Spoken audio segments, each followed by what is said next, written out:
mga Kashi, for today's video, kung gusto nyo rin affordable staycation dito sa Fairview, Quezon City, try nyo dito sa CNS Staycation. Ayan ang kanilang rate. At ito yung mga included sa babayaran ninyo. Meron silang ali sa board games, ali karaoke, PlayStation, ayan, may free toiletries din siya. At isa pang okay dito is pwede ka rin magluto.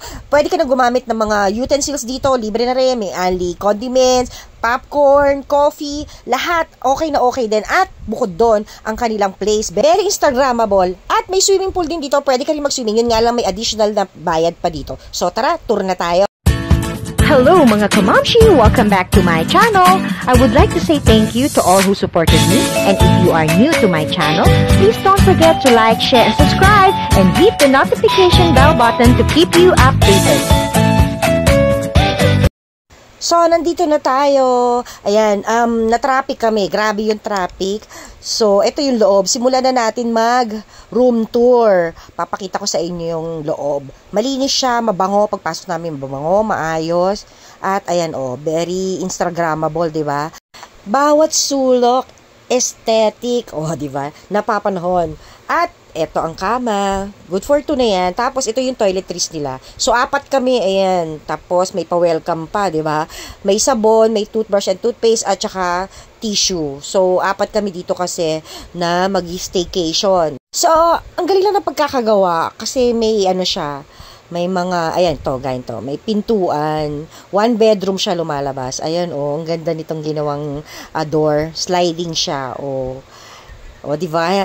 Ang okay na okay siya. Tapos, ayan, ang ganda rin ng mga accent niya dito. Ayan, tapos may TV rin.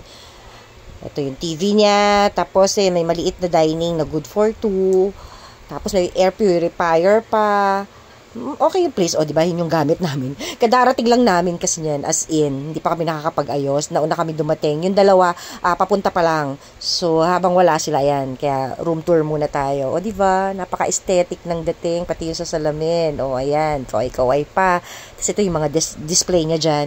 Tapos, dito banda, ito yung CR. Ito. Teka, pasok tayo sa loob. Ayan. Ayun, yung CR nila. May paganyan pa. At may heater. Di ba? Ang ganda ng shower. May heater siya. Ayan. Tapos may washing machine. So, pwede ka rin maglaba. Ganda niya. Malinis. Mabango. Pag open mo ng CR, mabango siya. At maayos naman. So, sulit na rin yung binayad namin dito overnight. Ayan, may basurahan. Ito yung mga utensil, mga kasirola, pangluto. Ito, dito, tingnan natin. Ayan, ang daming mga gamit. Kumpleto na, kaya pwede ka talaga magluto. Ayan, may microwave. May air fryer din sila. So, okay na din. Kung gusto mo lang magpahinga, ayan, may mga baso na, plato. Kaya wala ka na talagang iisipin pa, kundi yung babaunin mo na lang. At saka kung ano man yung dadalhin mo. Ito pa, may rice cooker din. Diba? Pero hindi na namin gagamitin yan kasi nagbaon na kami ng food namin at hindi na rin kami magluluto. So, ito yung coffee nila. May popcorn pa kung gusto mo mag-popcorn. Libre lang din yan. Kasama yan. Tapos, ito coffee. And, of course, creamer. Diba? Kung gusto mong mag-popcorn, pwede. Pero, huwag na natin galawin yan. Diyan, charot. Mauubo pala. May coffee maker pa. So, ito lang. Maliit lang yung kanilang dining table. Good for 2. And, okay na rin naman yan for overnight. Tapos, ito, may karaoke pa. Diba? Excited. Alam nyo ba, kami magkakaibigan kasi, magsa-celebrate kami sabay-sabay ng 50th birthday namin. So, dito namin naisip pumunta. Originally, video okay lang ang usapan namin hanggang sa napunta na dito sa staycation. So, ayan, marami kang paglilibangan. Ayan, nakita nyo dito, marami kang, magagamit dito na hindi ka maboboring. Dahil kung gusto mo nang mag-games or what, ayan, kompleto siya, 'di ba? Kung gusto mo lang di matulog, ayun, merong isang room na may door. At least may privacy. So, ayan, 2 lang ang pwede doon sa loob kasi lang siya. Parang double lang yung bed niya. Tapos dito sa sala, ito, sofa bed siya. Yung upuan dito sa sala. So, okay na rin. Kahit pa paano nakaka-relax na rin yung pakiramdam para ka nasa ibang lugar. At ito, ayan, may house rule, syempre. Check out reminder. So, dito na nakasulat na clean as you go. So, ayan, 2:36, mali pa yung orasan.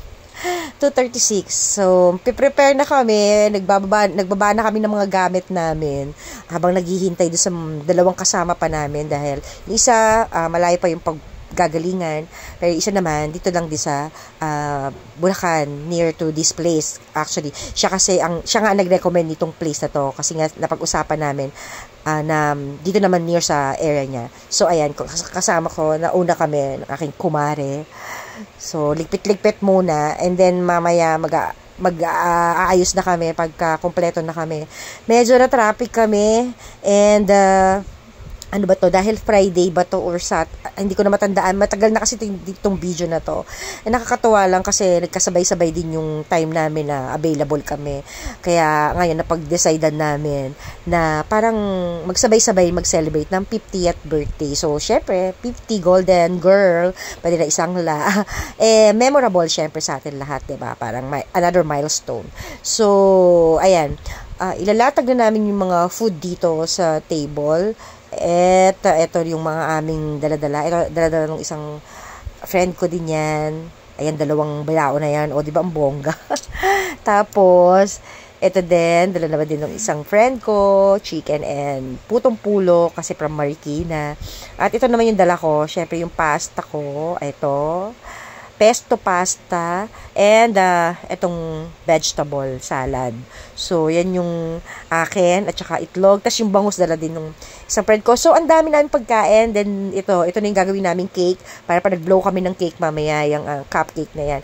So, ang dami naming food. O, diba? Bonggang-bongga. Hindi kami magugutuman hanggang kinabukasan. Kasi hanggang bukas pa kami dito. Dahil marami kaming pinrepare. May program kami.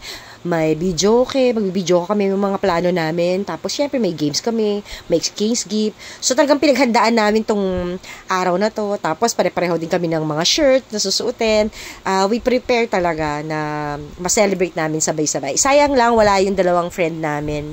Nasa abroad sila, so hindi sila makaka-join sa amin. Pero, sana, maulit-ulito na kasama na namin yung dalawa pa naming friend. Kasi 6 talaga kami na mga high school bestie. So, ayun, kaya ito is talagang memories to keep dahil, di ba, mahirap pakahanap ng real friends na hanggang ngayon, kahit hindi kayo madalas magkita, pero, ayun, pag nagkita-kita, parang walang nangyari, parang kala mo, hindi kayo nagkahiwalay. So, abangan nyo yung aking next video. Hanggang dito na lang.